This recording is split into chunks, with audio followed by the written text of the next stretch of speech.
It's time for another Devo tip on the book of Revelation, chapter 13, verses 1 through 10. Revelation 11 ends with Satan standing on the sand of the sea. John then sees a beast rising out of the sea, with 10 horns and 7 heads, with 10 diadems on its horns, and blasphemous names on its heads, to mock King Jesus. Who or what is this sea monster? Most scholars call the beast the Antichrist. In his epistles, John informs us that the spirit of the Antichrist is in the world already, and many Antichrists have come and gone. However, John and Paul also warn of one Antichrist who Paul calls the man of lawlessness, who is coming at the end of the present age. The beast, the Antichrist, at times seems to be both a political empire and at the same time a person. This is not all that unusual. When one thinks of evil Nazi Germany, you think of Hitler.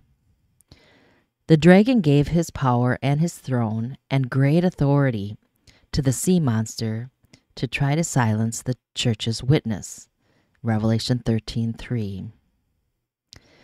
The sea beast appears as a combination of all the evil traits of Daniel's beastly kingdoms in Daniel chapter 7. Throughout the Bible, beasts are presented as exaggerated caricatures, like political cartoons.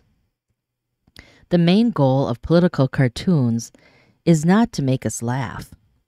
They are meant to provoke people to think about current events from the artist's point of view. And in our case, this is God's view of the beast.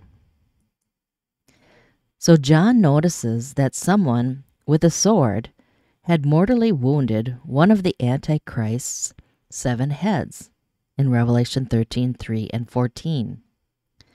Now, John doesn't tell us who wounded him, but when Jesus issues judgments from his mouth is described as acting like a sharp sword. Plus, the Greek word translated wound here is the same word that's repeatedly translated plagues in the book of Revelation. Mixing metaphors are common in apocalyptic literature. So, what are we to make of all this? Well, every Antichrist figure in history has died, and yet the Antichrist spirit continues to do its dirty work.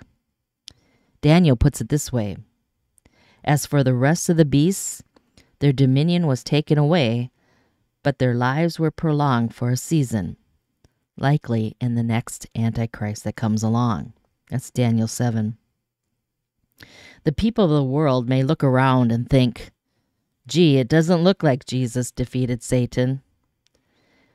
But the ancient dragon is just using the sea monster to dupe them into believing that Jesus is not king. But they are wrong. Jesus is king, and he is in control.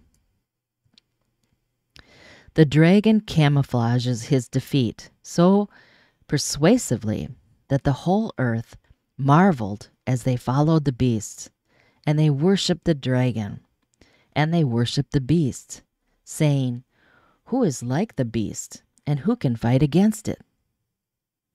The sea monster will appear to be slain again and again, only to rise again and again, until the last Antichrist incarnates lawlessness at the end of history. That's 2 Thessalonians chapter 2. You can always spot the sea monster at work. He has a real potty mouth.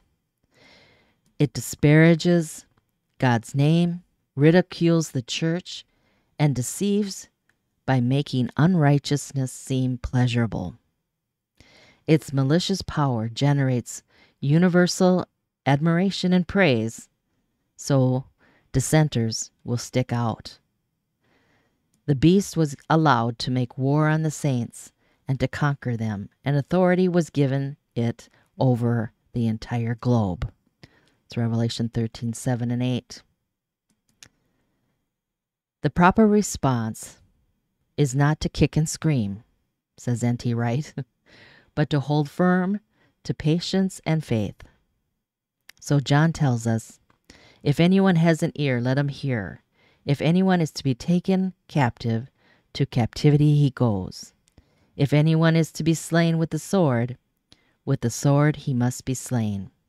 Here is a call for the endurance and faith of the saints. The sea beast is Satan's tool to cause us to compromise. But Christ has left us an example that we might follow in his steps. When he was reviled, he did not revile in return. When he suffered, he did not threaten, but continued entrusting himself to him who judges justly. Jesus is king, and he is in control, and we must trust him.